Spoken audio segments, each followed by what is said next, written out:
Então, pessoal, todos bem? Sejam todos novamente bem-vindos. Eu hoje vou tratar de um tema cascudo, portanto, ligue aí o seu alerta de tema cascudo. Nós vamos tratar de um tema que o Supremo Tribunal Federal tratou recentemente e ele estabelece, a partir do julgamento que o Supremo fez, acerca da constitucionalidade da Lei Complementar 151 de 2015. Presta atenção, porque essa decisão é uma decisão importante para os seus concursos de procuradoria. Se você não faz concurso de procuradoria, é uma decisão importante para os seus concursos de uma forma geral. O Supremo, ele teve, a partir do voto do relator, uma produção de muitas laudas para decidir sobre a constitucionalidade da Lei Complementar 151 de 2015, e aqui eu estou te entregando de bandeja, de mão beijada, de graça, totalmente free, o entendimento consolidado do Supremo sobre a constitucionalidade dessa lei complementar, e ela é importantíssima porque deixa-te explicar o contexto, trata-se de precatório, o contexto é precatório. Então, estamos diante de uma decisão do Supremo Tribunal Federal que tem efeito direto no que diz respeito ao pagamento de precatórios. Vamos entender melhor o contexto dessa lei, presta bastante atenção, porque não tenho dúvida, isso estará nas próximas provas. Em diversos procedimentos, judiciais ou administrativos, quando o particular litiga contra o Estado, e aqui eu me refiro a Estado, gênero, União, Estado, município, Distrito Federal, ele realiza depósitos, seja depósito judicial para os procedimentos judiciais, seja depósito administrativo para os procedimentos administrativos, com o objetivo, praticamente, de suspender a exigibilidade do valor que, em tese, entende não ser devido ao poder público. Então, nós temos aqui o contexto a partir do qual vamos entender a Lei Complementar 151 de 2015 e vamos entender o contexto subsequente, que é o contexto acerca do pagamento de precatórios. Então, entenda essa situação. Quando esse particular ele deposita esse dinheiro em juízo ou em sede administrativa, esses depósitos são dinheiro vivo, ou seja, é dinheiro vivo em depósito judicial ou administrativo. Dinheiro vivo parado em conta judicial ou, se for depósito administrativo, em conta a partir daquela previamente existente em instituição financeira oficial. Então, trata-se de dinheiro depositado, dinheiro vivo. Eu só preciso te dizer o seguinte, que o que nós vamos estudar aqui, acerca do que diz a Lei Complementar 151, diz respeito à utilização desse dinheiro quando o seu destino ainda é incerto. Estamos falando de depósito de valores. Não cheguei ainda na parte em que esse litígio ele é solucionado para dar razão ao particular ou ao Estado. Estou falando do dinheiro depositado com o procedimento administrativo ou judicial em curso. Então, se esse depósito ele acontece ainda quando há discussão sobre o litígio, o seu destino é incerto no momento em que vamos analisar a aplicação da Lei Complementar 151. Se o particular vence a ação, o valor volta para o particular. Se o particular perde a ação, o valor vai para o Estado. Então, aqui é a título de solução do litígio para onde vai o valor. Mas o que nós queremos saber é o que vai acontecer com esse valor enquanto tramita a ação ou procedimento administrativo. Então, enquanto está tramitando a ação ou procedimento administrativo, o que acontece com esse valor? Ele fica simplesmente depositado na instituição financeira oficial? O que acontece? Aí é onde entra a Lei Complementar 151 de 2015, que diz assim, preste bastante atenção, isso é muito importante para os seus estudos. Os depósitos judiciais e administrativos em dinheiro, referentes a processos judiciais ou administrativos, tributários ou não tributários, nos quais o Estado, DF, municípios sejam parte, deverão ser efetuados em instituição financeira oficial, federal, estadual ou distrital. A instituição financeira oficial transferirá para a conta única do Tesouro do Estado, do DF ou do município 70% do valor atualizado dos depósitos referentes aos processos judiciais e administrativos de que trata o artigo 2º, bem como os respectivos acessórios. Então, o valor está depositado e o litígio, a lide, seja judicial ou administrativa, em curso. Portanto, aquela destinação final ainda não se sabe qual será. Se esse valor volta para o particular, sendo ele vencedor da lide / litígio, ou se esse valor vai para o Estado, sendo o particular, portanto, perdedor da lide. Muito bem. Mesmo assim, em caráter de depósito ainda, a instituição financeira vai transferir para Estado, DF e município 70% do valor. Para a implementação do disposto no caput deste artigo, deverá ser instituído fundo de reserva destinado a garantir a restituição da parcela transferida ao Tesouro, observados os demais termos desta lei complementar. A instituição financeira oficial tratará de forma segregada, diferenciada, os depósitos judiciais e os depósitos administrativos. O montante dos depósitos judiciais e administrativos não repassado ao Tesouro constituirá fundo de reserva, referido no parágrafo 1º deste artigo, cujo saldo não pode ser inferior a 30% do total dos depósitos de que trata o artigo 2º desta lei complementar, acrescidos da remuneração que lhes for atribuída. Então, 70% o ente levanta, 30% fica a título de fundo de reserva, e o parágrafo 5º diz: os valores recolhidos ao fundo de reserva terão remuneração equivalente à taxa referencial do Sistema Específico de Liquidação e de Custódia, a taxa Selic, para títulos federais. Então, nesse caso, nós temos o quê? 70% dos valores dos depósitos judiciais e administrativos de lides em curso, seja na seara judicial ou administrativa, repito, o ente federativo levanta. 30% fica a título de fundo de reserva. Esse fundo de reserva rende de acordo com a taxa Selic. Na verdade, todo o depósito do litigante rende de acordo com a taxa Selic. Se esse depósito tiver que voltar ao autor, ele volta atualizado a partir daquilo que temos acerca da aplicação da taxa Selic. Muito bem, perceba então que esse é o objeto da Lei Complementar 151 de 2015.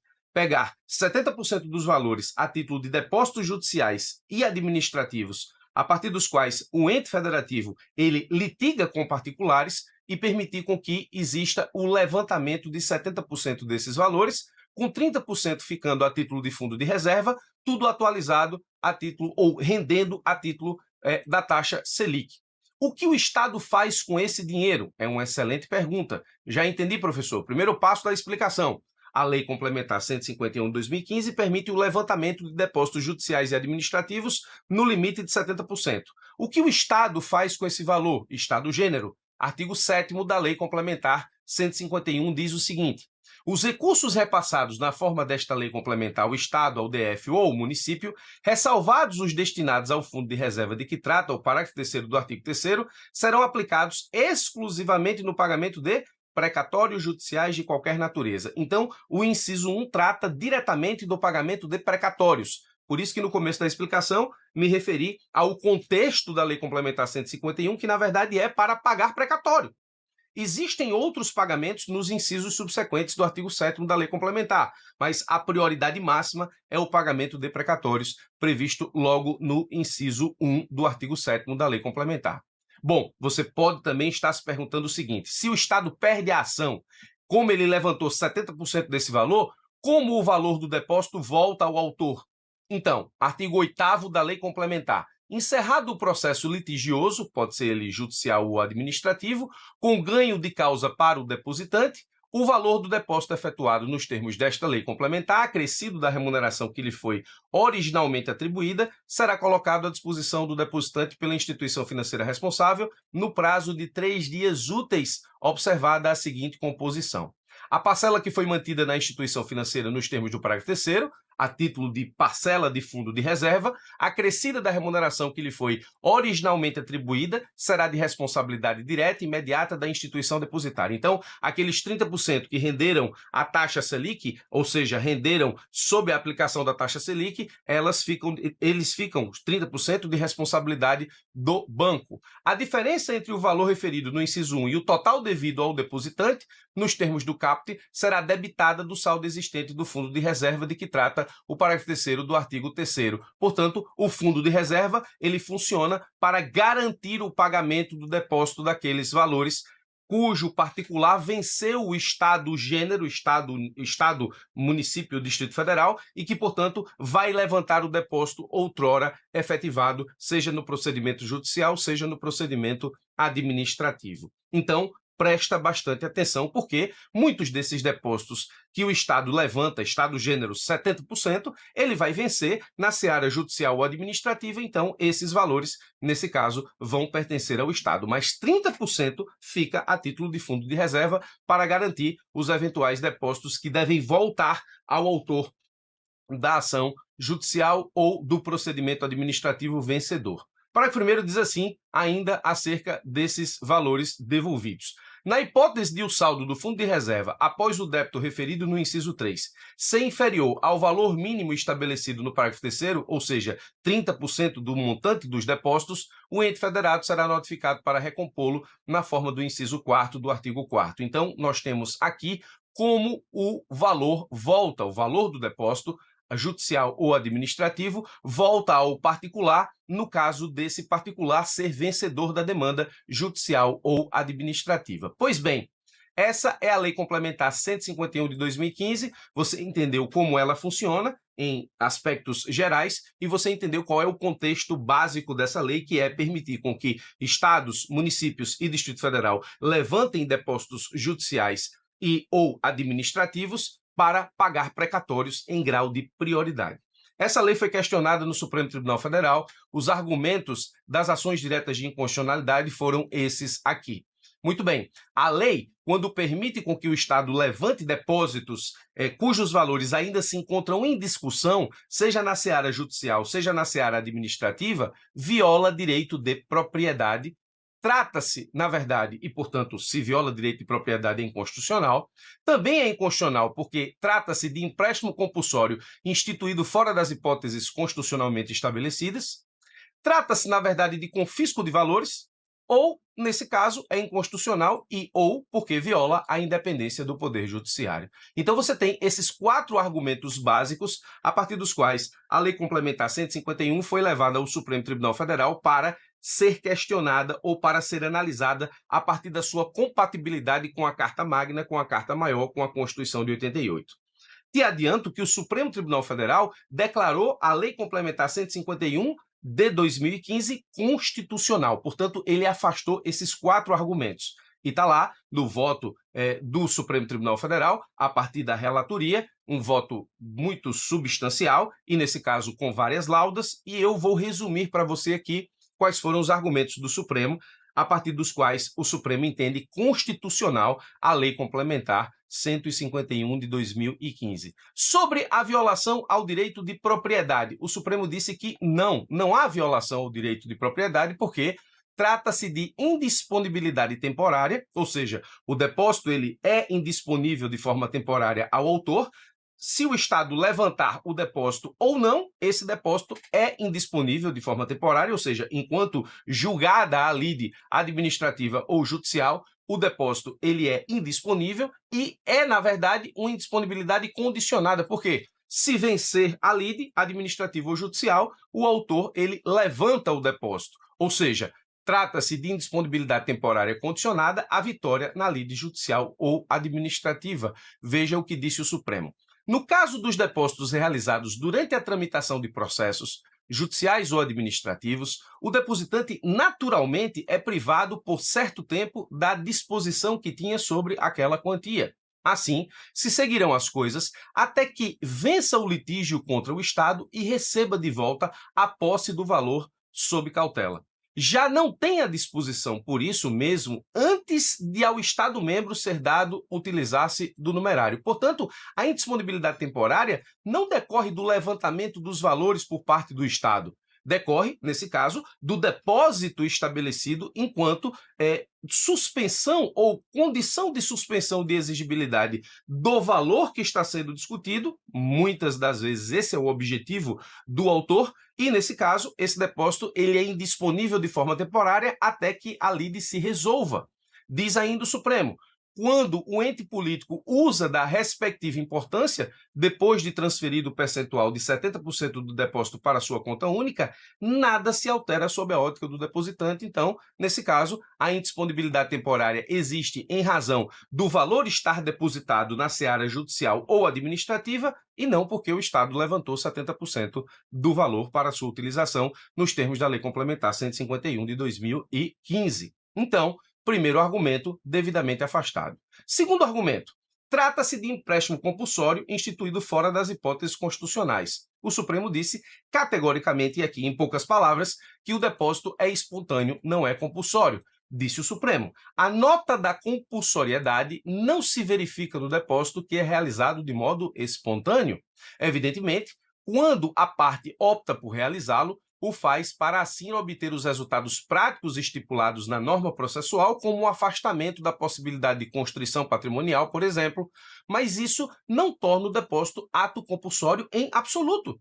Ele o seria caso o contribuinte não dispusesse do elemento volitivo, inexistindo para ele qualquer margem de escolha. Além disso, não se identifica na espécie nenhuma semelhança com a figura do empréstimo compulsório, tributo a ser excepcionalmente instituído pela União para cobrir despesas decorrentes de calamidade pública, guerra externa em curso ou na iminência de ocorrer, ou investimento público de caráter urgente e relevante interesse nacional, nos termos dos incisos 1 e 2 do artigo 148 da Constituição Federal. Portanto, não se trata de empréstimo compulsório e não é essa a inconstitucionalidade que tem a Lei Complementar 151 de 2015 no entender do Supremo.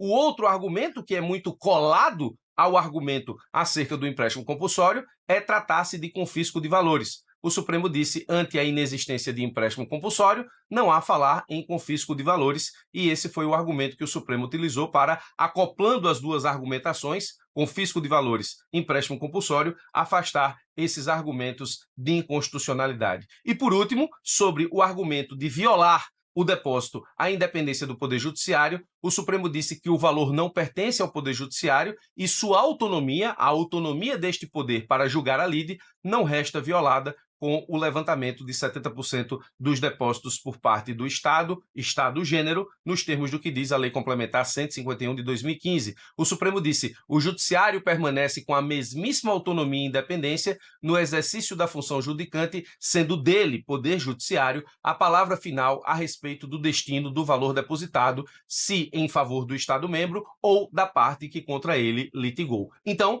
o levantamento de 70% dos valores não afeta a independência ou a autonomia do Poder Judiciário acerca daquilo que pode o Judiciário estabelecer enquanto decisão colocada à sua apreciação. Ou seja, se o valor se encontra 100% depositado ou se ele foi levantado em 70% e existe 30% de fundo de reserva, isso em nada altera a possibilidade que tem o Poder Judiciário de exercer jurisdição sobre a lide e de exercê-la de forma independente e autônoma. Portanto, o Supremo afasta também a inconstitucionalidade alegada sobre a violação acerca da independência do Poder Judiciário, e com esses argumentos, o Supremo diz que a Lei Complementar 151 de 2015 é constitucional.